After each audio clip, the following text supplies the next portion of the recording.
Napakaganda rito. Yun o, lawak.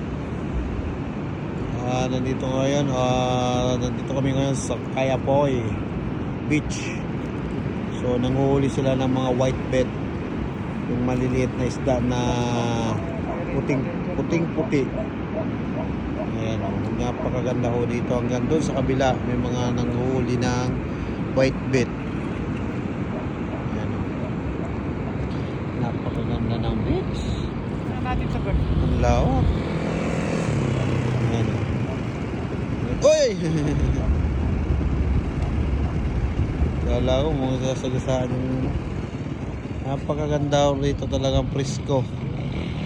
Sarap, ang lawak. Ang sarap mag tent dito. Mag overnight na naman.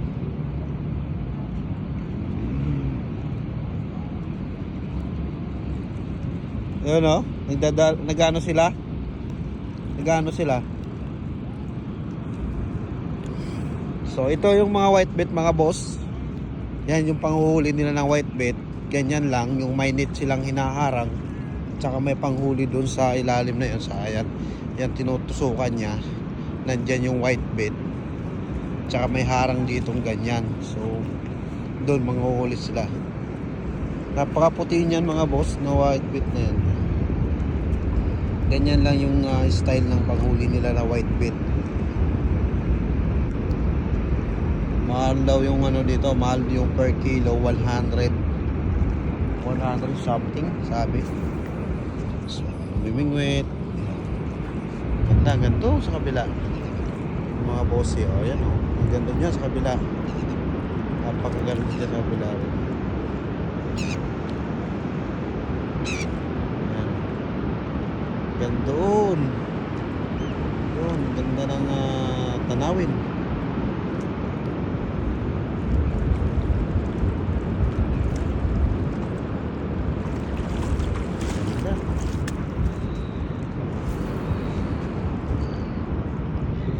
Yan yung mananguhuli dito.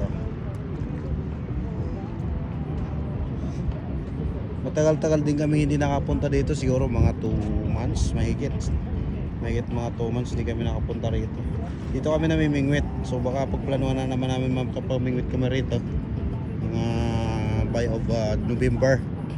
Kasi summer na yun eh. Ngayon medyo malamig pa yung panahon. Ganyan lang yung style ng panghuli ng whitebait. Ganda o. Ganda dito. Gusto.